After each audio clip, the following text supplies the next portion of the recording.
Some dire warnings today about the future of COVID over the next few months, saying based on projections, things are going to get much worse in the months to come unless proper precautions are taken. With our level of transmission, or an R of 1.2, we expect to see disease activity in the next few weeks of October that would exceed our April peak. But then, if the virus is left unchecked, heading into November, things can get much worse.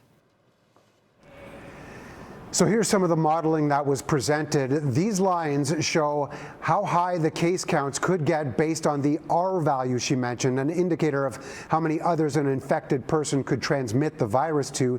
Davila showed that the number of cases will climb higher if intervention doesn't take place soon.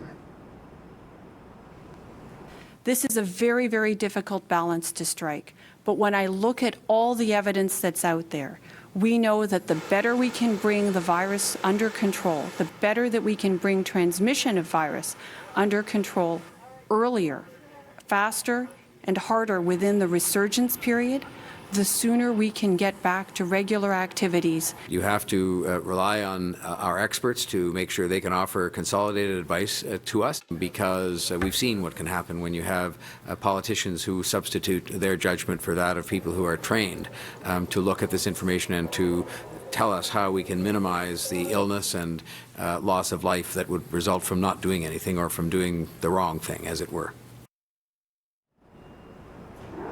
Now, Davila actually also said that those numbers and that reproduction rate could be higher by some estimates, which means that those peak numbers could come sooner rather than later unless more people take more precautions.